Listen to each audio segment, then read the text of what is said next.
حضرت سیدہ زینب، حضرت فاطمہ کی وہ لخت جگر جو میدان کربلا میں امام حسین برابر کی شریک رہی سیدنا امام حسین کے ساتھ۔ یحییٰ بن معین کہتے ہیں میں 15 سال تک حضرت زینب کا پڑوسی رہا ہوں۔ 15 سال، گھر برابر ہوتا ہے نا، بندہ بی بی دیکھ ہی لیتا ہے۔ وہ بی بی کبھی پردہ ڈال کے جا رہی ہے دوائی لینے، کبھی نظر آ ہی جاتی ہے۔ کہتے ہیں 15 سال میں سیدہ فاطمہ کی بیٹی کا پڑوسی رہا ہوں، میں نے کبھی برقعے میں چھپی ہوئی زینب بھی نہیں دیکھی، برقعے میں چھپی ہوئی زینب بھی کبھی نہیں دیکھی۔ حضرت عبداللہ بن جعفر طیار جناب علی المرتضیٰ کے بھائی تھے، ان کے بیٹے کے ساتھ ان کا نکاح ہوا تھا، بیمار ہو گئی تو حضرت عبداللہ کہنے لگے زینب چل تجھے حکیم کے پاس لے جاؤں، طبیب کے پاس لے جاؤں۔ تو حضرت زینب کہنے لگی آپ جائیے میرا حال بتا کے دوائی لے آئیے۔ تو حضرت عبداللہ جعفر طیار کہنے لگے شریعت میں گنجائش ہے ڈاکٹر کے پاس جانے، حکیم کے پاس جانے کی گنجائش ہے، تو چلتی کیوں نہیں؟ تو حضرت زینب کہنے لگی شریعت میں گنجائش تو ہے پر عبداللہ میری مجبوری یہ ہے کہ میں فاطمہ کی بیٹی ہوں۔ شریعت میں گنجائش تو ہے پر میری مجبوری یہ ہے کہ میں حسین کی بہن ہوں۔ شریعت میں گنجائش ہے پر میں حسن کی بہن ہوں۔ شریعت میں بڑی گنجائش ہے پر لوگ مجھے محمد عربی کی نواسی کہتے ہیں۔ گنجائش تو ہے پر میں نہیں نہ نکل سکتی، اس لیے کہ جتنا کوئی اپنے آپ کو دین کے قریب جانتا ہے اتنا اس کے پیروں میں شریعت کی زنجیریں زیادہ ہوتی ہیں۔ تو جناب سیدنا عبداللہ کہنے لگے اگر تو پردہ کر گئی، اگر تو چلی گئی، تو فرمانے لگے یہ تو اللہ کی مشیت ہے، تو دوائی لا دے تاکہ میں کھا لوں، اور اگر میں چلی گئی تو میں اپنی ماں سے جا کے کہوں گی کہ اماں ساری تکلیفیں میں نے چھاتی پہ برداشت کی ہیں پر میں نے تیرے پردے پر آنچ نہیں آنے دی۔ میرے بھائی یہ اسوہ نور ہے، یہ اسوہ حسنہ ہے، یہ ہمیں سکھایا جا رہا ہے۔ میرے حبیب کریم کی بیویوں کا یہ حال تھا، بیویوں کا اپنے گھر کے آنگن میں حضرت عائشہ صدیقہ، حضرت سودا جناب حفصہ اپنے سین میں جب بیٹھتی تھی نا تو دیوار کی طرف منہ کر کے بیٹھتی تھی، دیوار کے ساتھ لگ کے دیوار کی طرف۔ بیبیاں اپنے گھر کے اندر بھی دیوار کی جانب منہ کر کے بیٹھتی تھی۔ لوگ پوچھتی، بیبیاں پوچھتی کہ اپنے گھر میں بھی دیوار کو منہ کرنے کا مطلب؟ کہتی ہو سکتا ہے کوئی چھت پہ چڑھے اچانک نظر پڑے تو ہم چاہتی ہیں پھر بھی ہمارا چہرہ نظر نہ آئے اسے، پھر بھی ہمارا چہرہ نظر، ہم اپنے گھر کے اندر بھی پابند رہتی ہیں۔ میرے حبیب نے فرمایا جتنی گھر کے اندر رہو گی دنیا تو دنیا رہی، اللہ کی نظر میں تمہاری قیمت بڑھ جائے گی، رب کریم کی نگاہ میں تمہارا وقار بڑھ جائے گا، اللہ کی نظر میں تمہاری عظمت بڑھ جائے گی۔ اور جب عورت نکلتی ہے، جب وہ گھر سے نکلتی ہے، میرے حبیب کریم علیہ السلام نے فرمایا عورت چھپانے کی چیز ہے، چھپانے کی چیز ہے، چھپانے کی یہ قیمتی ہے، یہ خزانہ ہے، اسے چھپا کے رکھو۔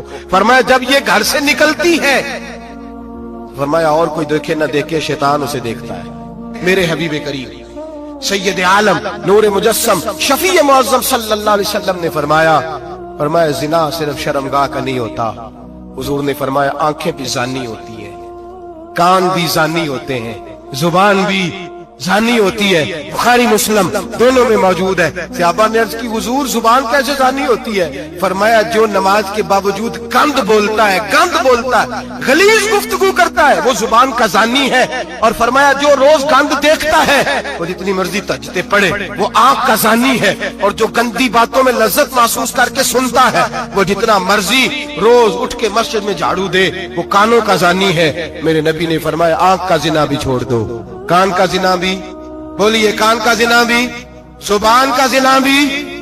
مسند امام احمد بن حنبل اٹھائیے، ایک صحابی نے عرض کی حضور نماز میں دل نہیں لگتا، میرا قرآن پاک میں دل نہیں لگتا، درود و سلام میں دل نہیں لگتا۔ آمنہ کے معصوم لال نے کیا جواب دیا؟ حضور نے فرمایا جا اپنی نظر جا کے پاک کر لے، اللہ کے نبی کا وعدہ ہے تیرا سجدے میں دل لگنے لگ جائے گا۔ یا اپنی آنکھ کو طہارت دے، وضو کرا، نظروں کو پاک کر، اللہ کے رسول کا وعدہ ہے تیرا قرآن پاک میں دل لگے گا۔